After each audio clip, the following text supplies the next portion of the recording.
Confidence ഡേറ്റയിൽ നിന്നുമാണ്, ഡോപ്പമിനിൽ നിന്നുമല്ല നേടിയെടുക്കുന്നതെന്ന് ലൈല ഹൊർമോസി പറയുന്നു.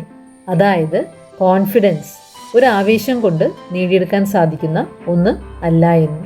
ഒരു കാര്യത്തിൽ കോൺഫിഡൻസ് വളർത്തിയെടുക്കണമെന്നുണ്ടെങ്കിൽ ആ ഒരു കാര്യത്തെ ട്രാക്ക് ചെയ്യുക എന്ന് ലൈല പറയുന്നു.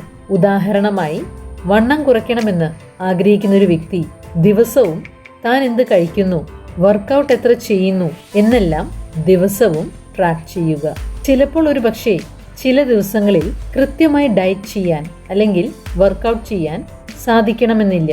എങ്കിലും അത് ട്രാക്ക് ചെയ്യുമ്പോൾ സ്റ്റഡി പ്രോഗ്രസ് ഇല്ലെങ്കിലും ഗ്രാഫിൽ കുത്തനെയുള്ള ഉയർച്ച കാണിക്കുന്നില്ലെങ്കിലും സാവധാനം ഗ്രാഫിൽ പുരോഗതി കണ്ടെത്താൻ സാധിക്കും. ഇത് നമ്മുടെ തലച്ചോറിന് ഒരു തെളിവായി നിലകൊള്ളുന്നു.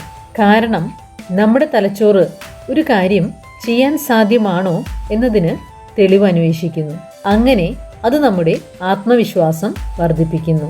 ചിലപ്പോഴൊക്കെ നമ്മൾ ചെയ്യുന്ന കാര്യത്തിൽ നമ്മൾ പുരോഗതി കാണിക്കുമെങ്കിലും നമുക്ക് ഒരു സാറ്റിസ്ഫാക്ഷനും തോന്നണമെന്നില്ല. അതിന് കാരണം നമ്മൾ അവയെ ട്രാക്ക് ചെയ്യാത്തതാണ്. അപ്പോൾ മാത്രമേ നമ്മുടെ വിജയങ്ങൾ നമ്മൾ കണ്ടെത്തുകയുള്ളൂ.